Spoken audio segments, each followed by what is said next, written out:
read Ferde and think, oh, well, what he's doing is he's just grabbing onto, someone like Gustav Aulén or others that say, well, it's really not so much the satisfaction view of atonement that should be prominent. It should be the more Christus victor, Christ is victor over the devil. That's not what Ferde's saying. He's throwing out all atonement ideas. I mean, he says this blatantly. He rejects any notion of atonement. So, while I think we can very much grab onto the Christus Victor themes and satisfaction themes, and Scripture is multifaceted in the way that it speaks about the atonement, and rightly so, he throws out all of it, and it's what really saves for Ferde and Paulson is the gospel as it's proclaimed, not really the historic work of Jesus on the cross, because that wasn't even really necessary for our salvation. What matters is what impacts you, and it's the kerygma, the word of the preacher, which is essentially the same theology as Bultmann. Now, they're going to distance themselves from Bultmann in many ways to say, no, we believe that there was a historical death and resurrection of Jesus. They do, but fundamentally, in terms of the question is, does it really matter? Does it really matter? The atonement is not necessary. We're really saved in the proclamation itself, because it's the word of the preacher that saves. They can even say the word of the preacher is election, which again is completely foreign to the New Testament, which speaks a lot about election, never says that. So there really is no fundamental centrality of the atonement at all. There's no necessity of a historical Jesus in that system. Again, to be clear, they believe in a historical Jesus, but they have not shifted from really where Bultmann was at, and they end up in exactly the same place. Yeah. So what's the right approach? I mean, the right approach, right, classically, scripturally, is to say that, we are to measure up to the divine law. Right? God has a standard. We are to measure up to that standard.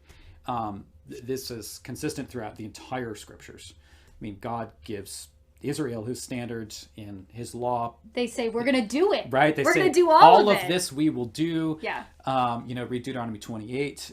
And Yikes. Scary stuff, right? There's punishment for breaking the law. This goes back to the garden, right? God says, hey, mirror me in being obedient. Be obedient to me. If you break it, there is a punishment, and that punishment will be meted out. It's necessary. And they break it. There's punishment.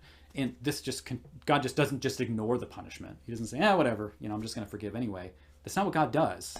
He does things like kills an animal and gives them coverings right away, and sets up an entire sacrificial system in Israel because he gives them a divine law that they break, and there's a restitution for breaking the divine law.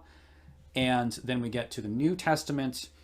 Jesus says things like, be perfect as your Father in heaven is perfect. What is be perfect? Obey the law, because the law is a reflection of God. So to say obey the law is to say to be like God. Be as he is. And we can't, which is why we need atonement. So atonement is a satisfaction of the divine law, a paying of the price that we could not pay.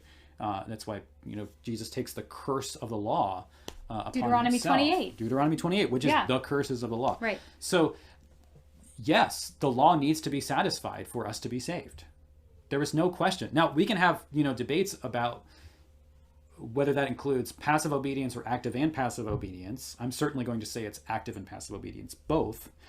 But at least, even if you're going to say that it's not the active obedience of Christ, it's just his passive obedience that saves his death on the cross, you're still saying the norm is the divine law, right? These guys are not just saying that, they're saying that there doesn't need to be satisfaction at all in any sense, which is a fundamental denial of the central message of Scripture and of Christianity as a whole.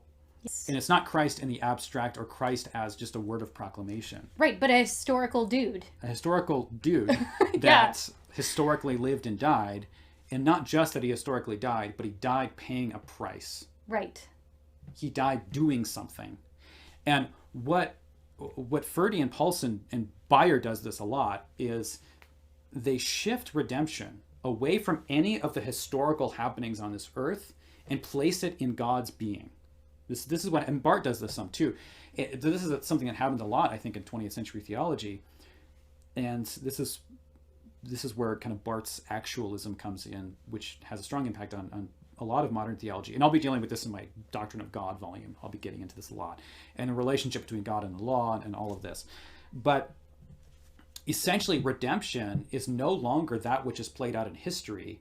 Redemption is God against God. God's own love wins out against God's wrath in himself.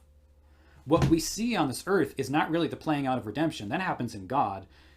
This is just kind of the display of something that is really ontologically within God's own being. I mean, they'll say things like God is opposed to God. It's God against God. God's wrath against God's love. God contradicts himself. Yeah, that was one of the quotes I pulled out too. Yes, God contradicts himself.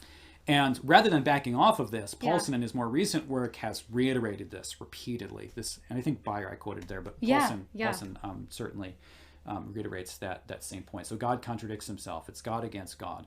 So it is not a God God is not consistent with himself. That's another phrase that they use. So redemption is really divorced from what's going on in history, and it's placed within God's own being. Which is bizarre because they say they're anti-metaphysics, but they make all of redemption metaphysical because it's about God's being, which is just bad metaphysics. Right. But it's just unchristian metaphysics. But